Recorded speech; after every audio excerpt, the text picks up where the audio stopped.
Hey, I'm Helix. And I'm Dougie. And this is the IntelliGents AI Report, where we take you to the forefront of AI creativity and productivity. Yo, we're the IntelliGents on the AI scene. Breaking down the complex, making it clean. From neural nets to algorithmic dreams, we discuss what AI really means. The IntelliGents. Man, I love that theme song, Dougie. That's right. Helix, welcome to episode 0.2. This is a big deal. This is a big deal. You're looking real sharp. Thanks, buddy. How's my tie? Is straight. It's amazing how just stable it stays. Mine's always just like moving around. Yours is just solid. So Helix, what are we doing here? What are we doing here? We are diving into AI. We are creating an easy on-ramp for people to learn all about AI, to get excited about what's out there, and to educate people on all of these incredible tools and everything that's happening in this wild, wild world of AI. I love it. And I know we've got a bunch of cool new tools and recent things that are really neat, as well as some really interesting news. It was the new year, the holidays, but nothing slowed down in the world of AI. No, it did not. And speaking of the holidays, well, let's just start with, hey, happy holidays, everyone. Happy New Year, 2024 right. Here. Yeah. And what a crazy year 2023 was. I have a feeling 2024 is not going to take any prisoners. It's going to be gangbusters and probably a little crazy. I think that definitely seems to be in the cards. Speaking of cards, I know over the holidays, I made a bunch of memes, festive kind of holiday memes. And let me just say, on my end, the results were eclectic. It was a wild sleigh ride. How about that? Of AI-generated imagery. At a few times, some of the images I created, I felt like the AI may have been drinking a bit too much eggnog. I know I definitely creeped out some friends and family members with my Christmas greeting. So I thought maybe we could just jump right in and I could share that with you. And I don't know if you knew how many languages I speak, but let's just go ahead and show you. Happy Christmas, everyone. Did you know I speak many languages? Well, here's some weird holiday customs from around the world to prove it. Abans de Nadal, els habitants de Catalunya dibuixen una cara en un tronc i li donen un barret. Després es dediquen 15 dies a alimentar-lo de fruita, fruits secs i dolços. La vigília de Nadal, tota la família colpeja el tronc amb pals i canten una cançó tradicional que es tradueix com «Si no fas una merda, et pagaré amb un pal» fins que el tronc excreta totes les seves llaminadures. In Österreich gibt es zum Nikolaus ein böses Gegenstück namens Krampus, ein dämonenähnliches Wesen, das böse Kinder vor Weihnachten bestraft. Männer in Teufelskostümen ziehen mit Ketten und einem Korb durch die Straßen, um besonders böse Kinder zu entführen und in die Hölle zu schleppen. And finally, the good old USA. Many homes include a pickle ornament for their Christmas tree. Traditionally, the ornament is supposed to be hidden somewhere on the tree, and the first child to find it receives an extra present, but it's unclear where this tradition started or if it's even true. Thanks for watching and happy holidays! Hilarious, Dougie. Now, I have to ask, was that an AI avatar of you? Because that hat seemed like it wasn't going anywhere. So that's the thing. This is called Hey Jen. I know it's something that you know and played with, but now you can even do these hilarious translations. So it got my face pretty impressive, especially if you put yourself in the little bottom corner of a video. It's a great avatar. But as soon as you give it a furry bobble hat, it totally just did not know what to do with it. And no matter what I did with my head, it just defied all the laws of gravity. Exactly. Kind of like Santa. Kind of like Santa, so it felt appropriate. So I'm going to share some of my fun Christmas memes that I created using the best of AI.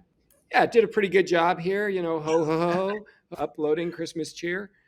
It still has some trouble with text, huh? Still has trouble with text, but pretty good, pretty passable. Pretty good. This one was perfect. Decking the halls. Well, there's an extra L, but decking the halls with bytes and codes. Love that. Then things got dark. Merry Machine Christmas. I think this is the Terminator delivering salvation. I don't know. This was a little freaky. And then I was like, well, shouldn't we have a little diversity? So apparently AI celebrates every Tritidian with AI joy. I like the kid back there getting hit with a menorah in the head. AI celebrates all holidays, diversity and festivity. So that's good. We got Kwanzaa well represented. There are a lot of menorahs. Yeah. We got some great diversity there. You don't see often the Chrome cyborg kid represented really in the holidays, and I'm happy he's there. No, you really don't. You really don't. then we went to New Year's and things got a little wonky. So I don't know what a happy Athol Gallopate year is, but he can't figure out in his glasses what year it is. I'm just terrified the party that's happening in the AI world. Like we're missing out on something crazy. We are missing out on something weird. And then things started to get better. 2024, the year I finally update up alligators, totally in alignment with that. And then I alighted on, I believe, my kind of perfect New Year image. 2024, new year, new code. Huh? New Pretty year, good. new code. I would say that's a great segue. I got a little bit of image magic I wanted to show you. MidJourney just announced its version number 6. Now, let's not forget where MidJourney came from. March 22, it was a bit of a scary time, but we quickly saw next month how much better it was getting. From there, it went on to a couple of months later, a little bit better still. There was a huge hop last year from July to November. It's starting to actually look pretty good. Still a little bit unrealistic. Now, by March 2023, again, it's looking even better. Apparently what happened between March 23 and June 23 was a party, because that suddenly got a lot more racy. But so let's see what happened within the rest of that year. MidJourney 6 was announced, and it's beginning to get so ridiculous that you can barely even tell. This was really, really cool to just see how MidJourney was making such an advancement. And the big news is that they're now beginning to train models on video. So we're going to see the same amount of amazing progress in video this year. It is amazing how far MidJourney has come. I use it daily. And so I've probably been using it almost since the beginning. I've seen the changes, and it's incredible. And MidJourney 6, I've been playing with it, and it is just like mind-blowing stuff. Speaking of where we've come from, I was looking at an article about the most visited AI tools in 2023. This is insane, Doug. Over 24 billion visits were generated from September 2022 to August 2023 with just the top 50 AI tools. What would you guess is the most visited? All right, well, I'd have to say ChatGPT has got to be the most visited. Absolutely correct. So ChatGPT, staggeringly, not even close, was about 60%. Wow. 60% of the visits were ChatGPT. Mm. If you had to guess, what would you guess was number 2?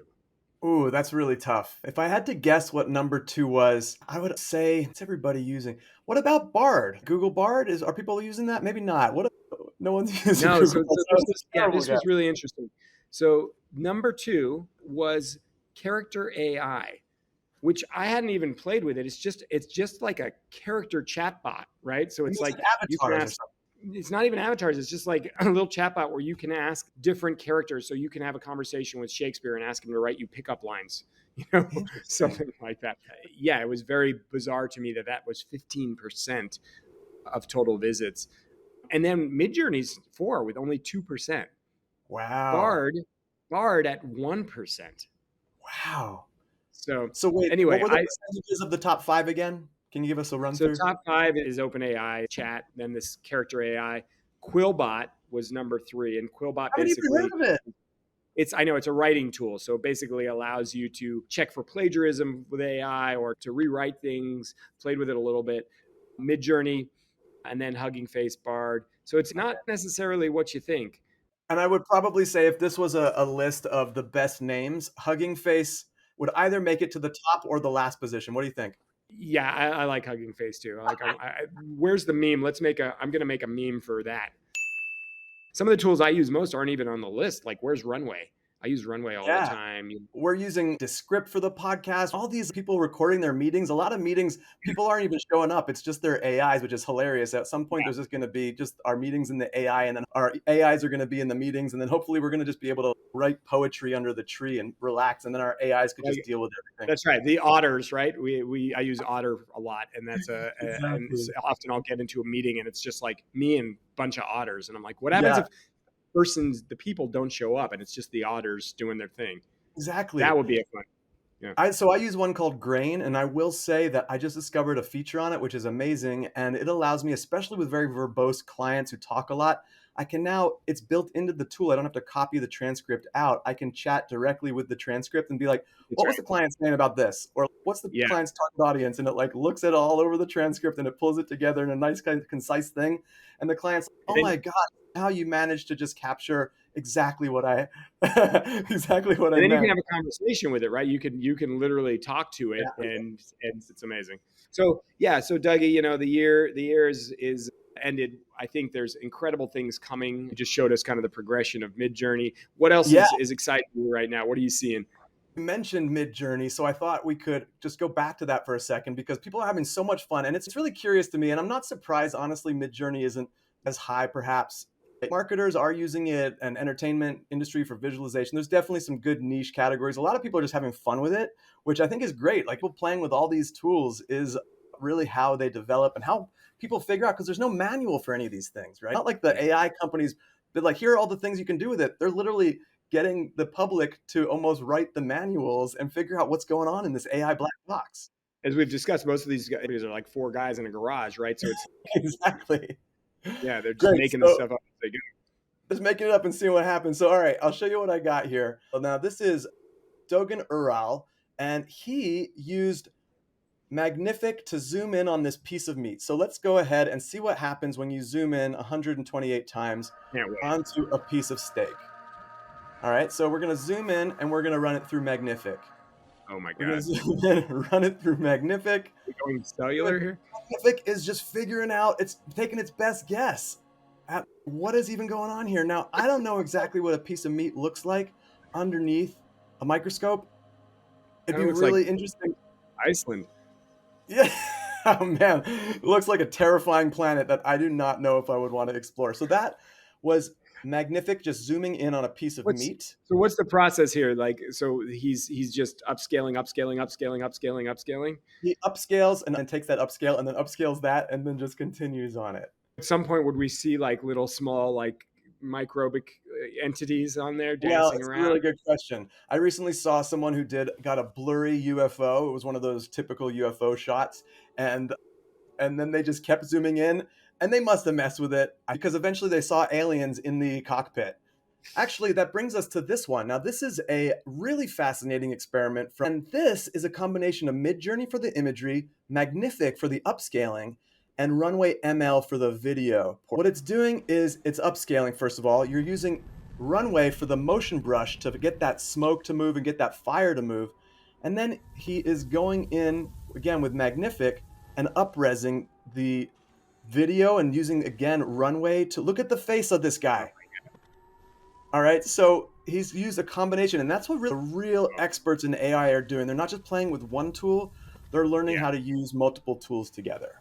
I got one final thing for you on like fun tools and creativity thing. This is from a guy called Inner Reflections, has made a claymation of Lord of the Rings. So check this out. Is this fair use?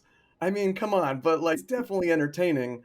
If you don't like watching the real life version, you prefer watching an animation, you could possibly just watch your favorite things in a completely different way. And what about when this is like in your family videos? Who knows? Like the sky's the limit here. What do you think about that? I mean, it's amazing. You could recast it too using 11 Labs. You could change all the voices, right? So then you've got Morgan Freeman as Galadriel or something. I don't know. There's questions of fair use and things like that, which I know we're going to get into. That was definitely not fair use. There's questions of also good old satire and creativity. That means something too. Just while we're on the subject, I need to show you the image of Gollum receiving the Academy Award. Have you seen this? Oh, I saw it, and you definitely need to share it with our viewers because it was terrifying. Oh my God, isn't this amazing? Look at this. This is nuts.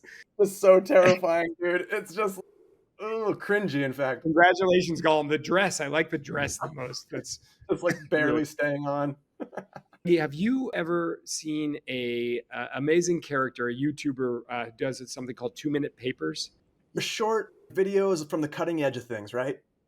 Yeah, and the guy sounds like Ren from Ren and Stimpy. Here you see an incredible new robot that learned to explore, stand up, and even handle packages. And his tagline is, "What what a time to be alive, right? So I'm glued to this guy. I highly check it out, 2-minute papers.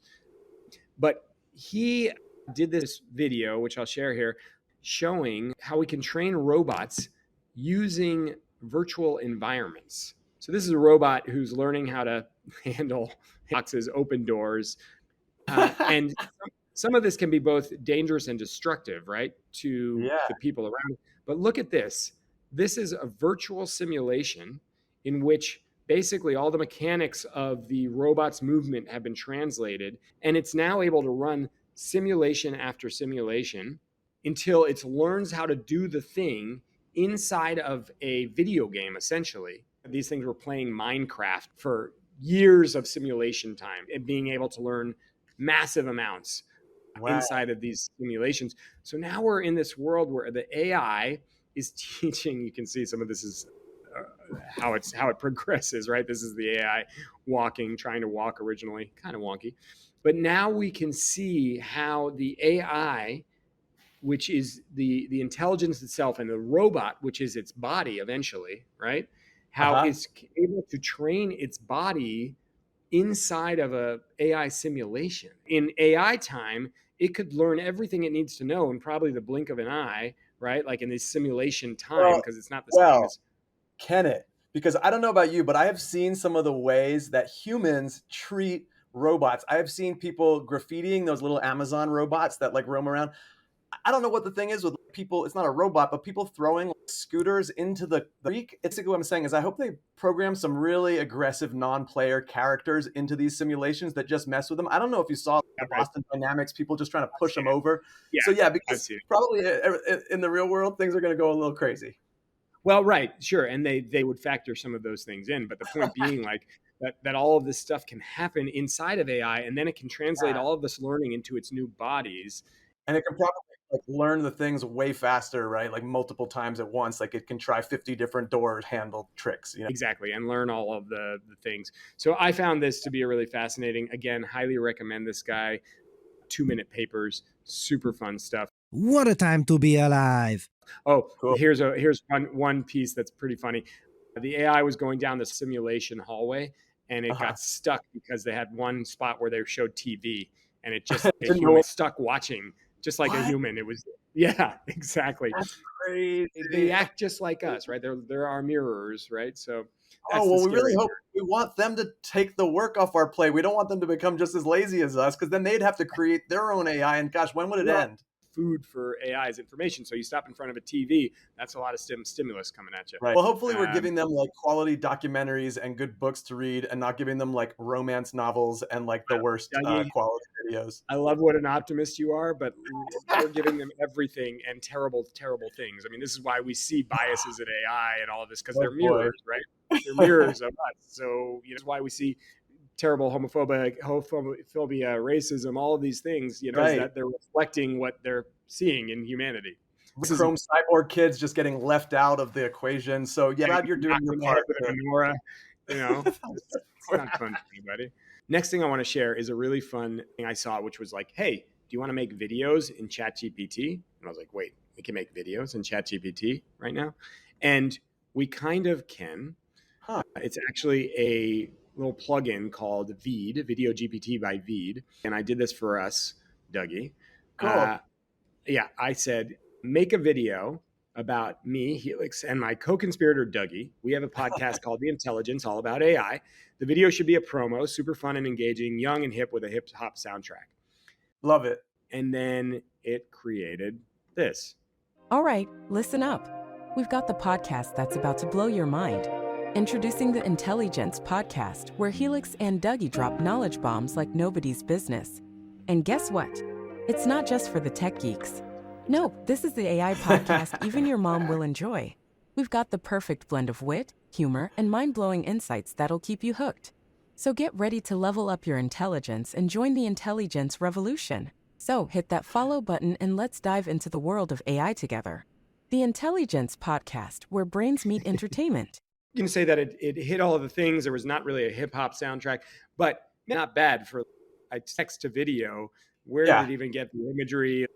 I mean, it gave it a heroic effort, I would say.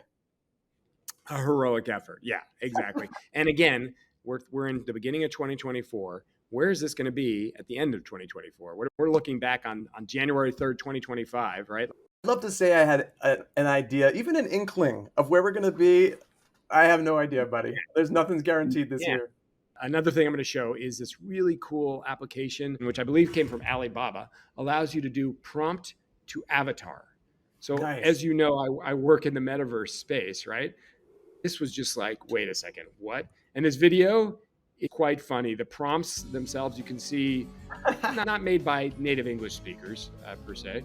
A young, cute Asian woman with a round doll-like face, thin lips, and black double ponytail hairstyle.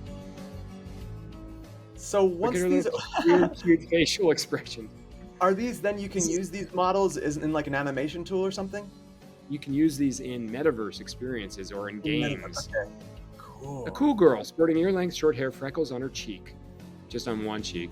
Wow. This girl's deep red lips, blue eyes, and a purple bob haircut. It's a little fetishy, you know, some of these. But that's always where this technology starts, right?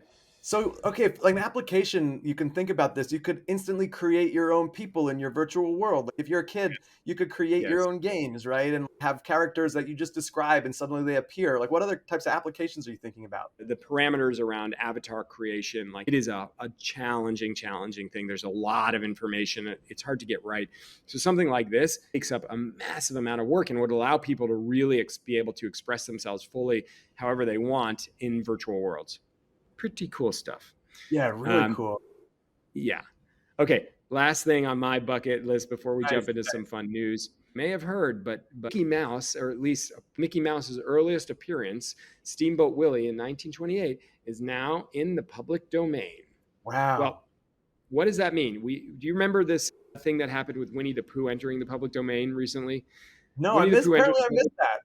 You missed this. The first thing that happened immediately after Winnie the Pooh entered the public domain, they made a slasher movie with Winnie the Pooh as it becomes feral, basically, and kills Christopher Robin and a bunch of people.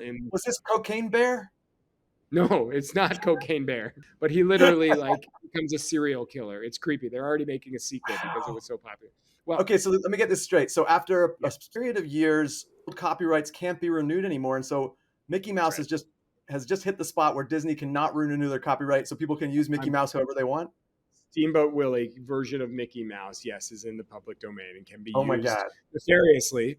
And we're already seeing they've already announced the Mickey Mouse slasher movie where he's going to be like terror on a boat, Steamboat Willie.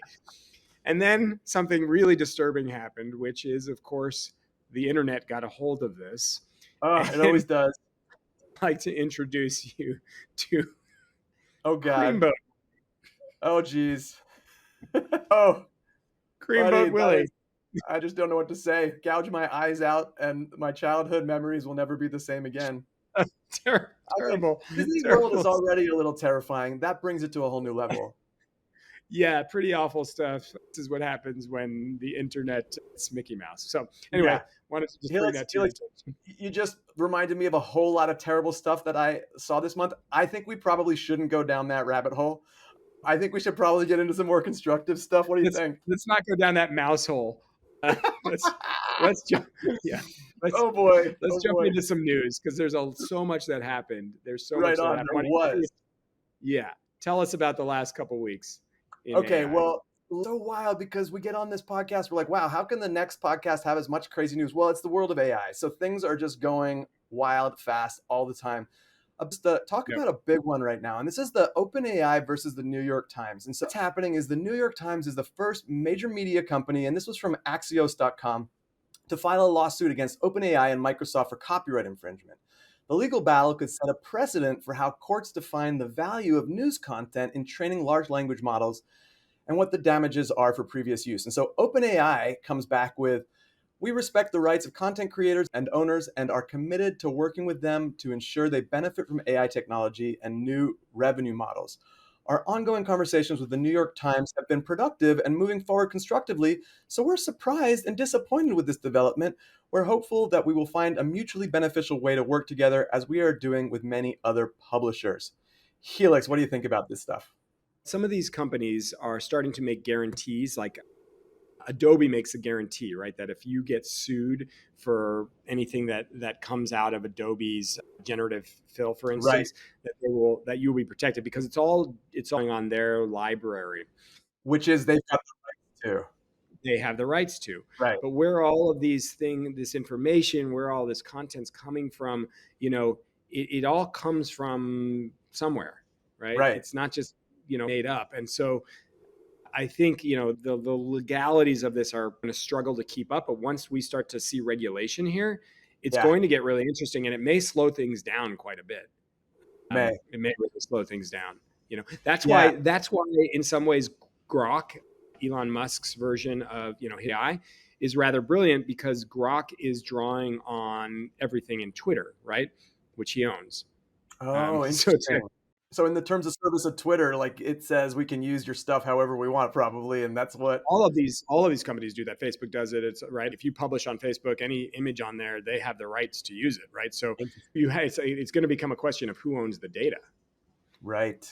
Yeah, that's a big deal. I mean, so it reminds me a little bit. I wonder if we're kind of coming to like that Napster moment, like where it was just free reign, all free music, whatever you want, and it was just this free for all. And then suddenly things got locked down. And I wonder if the only difference now is that how the genie's out of the bottle. And we've said this before. And if one AI image creating service gets shut down, the model is relatively replaceable. So I was going to say, well, there was other Napster types, but they all ended up being shut down. So maybe the law will just come full force for all. And then it went to Spotify, right? And now you've got this paid service that everyone's bought into.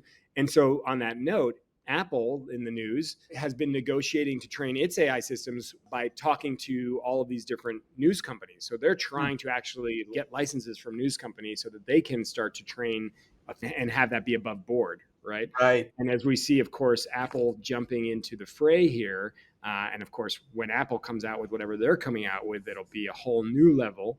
But so, we're starting to see, like, you can't just grab the data from everywhere. You have to be able to say, okay, we've paid for some of this. Well, that's interesting. And then perhaps just like Spotify, they can reward content creators in some way, share it with them. If you have the paid version, you can get access to more things, because then they share the revenue. If you have the free version, maybe it's limited. So that is interesting. Yeah. Cool. Data's where it's at in this next iteration. Data is gold. I mean, it's that old adage, right? That if you're not paying for the product, you are the product. That's right. And that's what it is. Data is more valuable than gold.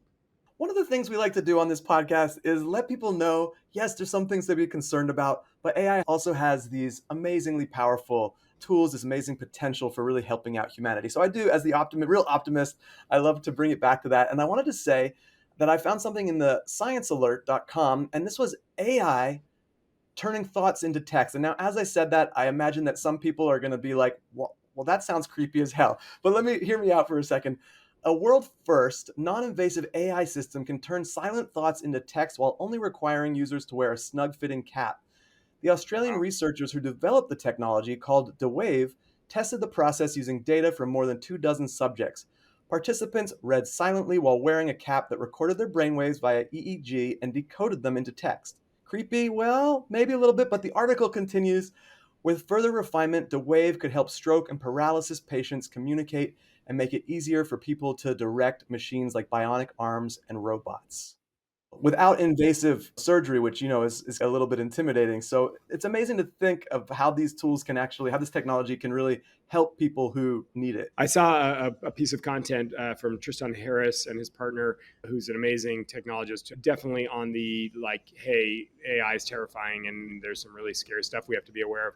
But they were showing a video where the AI could read brainwaves and could actually interpret what was being seen by the person. The AI would see what was happening in the brain scan and then say, oh, you're thinking of a giraffe. And that's what they were seeing. Well, did you ever see Strange Days with Rafe Fiennes' classic? Oh, yeah. Cyberpunk. We're in Strange Days, buddy.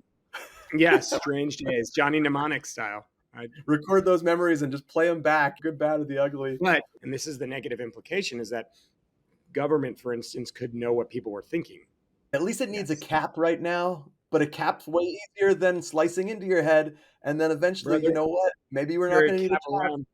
Carry a biofeedback device around with you everywhere you go. Totally. And as usual, it'll be like, but the benefits are so great, I have to use the brain cap. It's too cool. We'll Have you sign watched our movies life with brain away. cap technology? Yeah, exactly. Exactly. Once the benefits outweigh the fear, people sign up. It's what it'll be. It'll be porn. It Once always is everyone's like, first. yeah, exactly. It's Hey, like- put on this brain cap and it'll feel like you're there. That's it. And you know what? Everyone's If wearing it a was brain gonna cap. if it was gonna either be the military or porn inspiring technology, I'd rather just be porn, At least we're not bombing each other. It's no big deal. People are in the dark doing weird things. Bombing each other or dropping bombs on each other. It's different. Yeah. Sweet creamsicle Mickey. Oh boy. It's amazing how much of the news cycle in AI is generated by chat, right? And OpenAI. And of course, when we see something like I shared earlier, where you're seeing that you've got 60% of the traffic is going towards ChatGPT, it makes sense. I've been learning more and more about Sam Altman, and it's really interesting. I'm wondering if we're seeing the birth of the next Apple with OpenAI, right? And to that end, one of the reasons that seems like it's a possibility is OpenAI literally is in discussions to raise a valuation of above 100 billion. Okay, 100 billion, making them one of the world's most valuable startups. It would literally make them the second most valuable startup in the US behind Musk's SpaceX. In basically just over a year, really, once they went into the public domain, not just researcher stuff, but like it's been just over a year, right? Yeah, so he is emerging as this figure, and people compare him to Jobs, to Musk, to Bezos. He's known as this kind of tech bro, but also a real genius. He's been coding since he was a kid. And he's also a self-proclaimed survivalist. He's got gold bullion and escape hatches all over and Wow. interesting stuff. So I'm wondering, are we seeing the emergence of the first AI Apple company, an Right. AI-based company that is going to be of that sort of size and caliber? And to that end, we've just discovered that OpenAI is plotting their first hardware device. And who did they get to do that? Johnny Ive's company, the legendary creator of the iPhone, to design whatever their new product is. Johnny Ive said that he's not going to make something that competes with the iPhone, but we don't know what they're making, some sort of home-based device. It's probably a smart home integration device of some kind. We don't know yet, but the fact that he's thinking like that clearly shows where this guy's going. Then you factor in the whole firing and rehiring, and it starts to feel very Steve Jobsy, very Apple. Yeah, like in typical AI fashion, it took, I don't know, Steve Jobs 10 years or something like that to get hired back, and whereas it took him less than 10 days, right? Right. Yeah. And so then the other side of it is, Dougie, think about this. What if you had Steve Jobs as an AI brain that could create your new products for you, right? So the products that they could create using AI, Right. Like take all of the wisdom of the greatest thinkers. And I mean, I've even seen people have an avatar of Steve Jobs debate one of the Rothschilds in terms of an idea. And it's before you know it, you've got these geniuses of their industries debating your business idea. So forget think different. It's think exactly like those amazing people who made all these incredible products. So I got one or two more pieces of news from this crazy couple of weeks that we've had. So first of all, just a funny thing. I've got a funny thing, a little bit of a scary thing, and then a really inspiring thing. So first of all, I don't know if you heard about it, but there was a total scandal. Scandal's a big word. There was a total debacle with Chevy, a Chevy dealership. And so what happened was, those little chatbots that sit on websites and can answer your questions, give you support, tell you about the products or whatnot. Well, this is from Chris J. Bake on Twitter. He had shared this tweet that said an AI chatbot deployed by a car dealership went off the rails after mischievous users discovered a cheeky exploit. The dealership, Chevy of Watsonville in California, used the chatbot to handle customers' online inquiries, a purpose it was expressly tailored for. But then came Chris White, a software engineer who was one such customer, and noticed an amusing detail about the site's chat window. He saw it was powered by ChatGPT, so started asking it questions. Well, rather than steering the conversation towards selling him a 20-year car loan, he tricked the AI car salesman into all sorts of things it wasn't intended for. So he then took screenshots and they immediately went viral. So soon other people were joining in on the fun, like goading the chatbot into explaining the Communist Manifesto. And in the most viral example, one user tricked the chatbot into accepting their offer of just $1 for a 2024 Chevy Tahoe. I think Chevy, after really going red in the face, they realized, oh my gosh, this is trouble. And they managed to say, well, it wasn't really a binding contract. And the guy who did it for $1 wasn't trying to get the car. But it was a real opportunity to show that we're not even sure exactly how we're creating these tools and how they can be manipulated. So I thought that was a really funny example of a forward-facing chatbot gone really awry. That is awry, yes. People will exploit it any way they can. Look, we're not at the point where AI is coming for your job yet. It's people who know how to use AI that are coming for your job.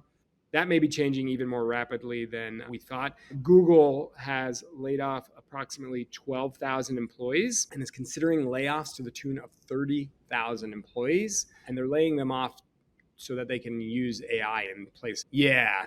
And if you think about it, those types of jobs we've seen are very susceptible to AI. AI can do a lot of the things. Now it's programming, it's doing all kinds of stuff. So we may find ourselves in a position where we have to be doing other things because AI is taking away these opportunities and taking away these jobs. So that is a sobering start to 2024 as well. Right. And you could see it go a couple of different ways. First of all, there's plenty of people now in the job market. There's going to be a real flood that's going to be interesting to see what happens. There's going to be a real impetus to learn AI tools.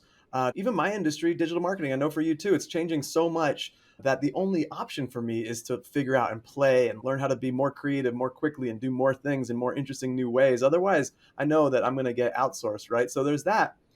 There's also the high potential, and this could really happen, where AI is going to produce so much abundance, so much gross domestic product is going to be generated by so many new avenues, requiring less and less people. At a certain point, universal basic income, I don't want to get too down this rabbit hole, but it's going to probably be, if so much money is being generated, you're going to need to give all these people money so they can buy your products, and they don't have a job. How are they going to do that? You tax the AI companies, and that money goes towards universal basic income. I agree.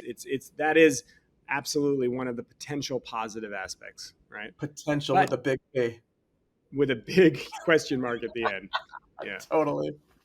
All right, so in my last piece of news, a new class of antibiotics was discovered using AI. So it says from the Scientific American, a deep learning AI algorithm helped identify new compounds that are effective against antibiotic-resistant infections in mice, opening the door to AI-guided drug discovery. And so they tested it, and they found that actually some of the results can help fight some of the worst antibiotic-resistant pathogens like MRSA. And so this was led by teams at Harvard and MIT. And what was really interesting about it was that they were able to do it in such a way that it's not a black box. They were able to go into it, look at how the AI determined that, and help lead the way to actually making the medications, which is just amazing.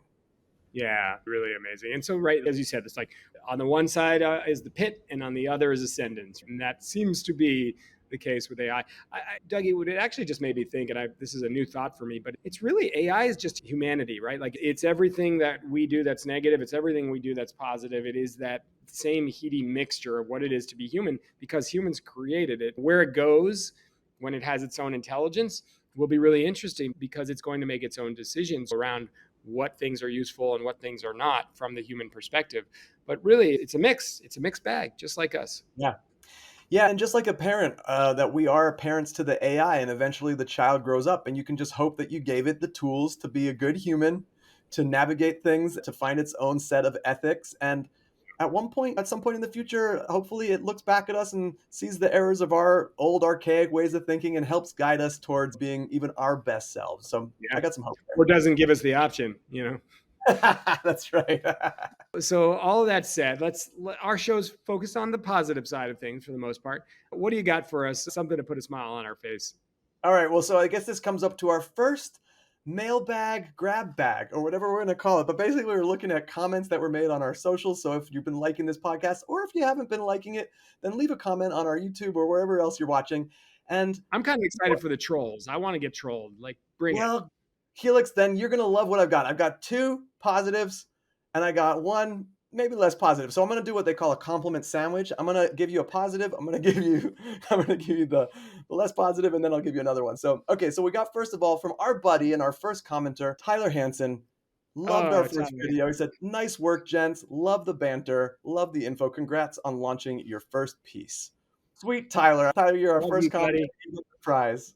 The prize is just knowing you were our first commenter, by the way. We Yes. don't have any sponsorship, so we can't give you anything other than just that compliment. So, okay, so the next one, now here's the piece less positive, was from... They didn't tell me they don't like my tuxedo?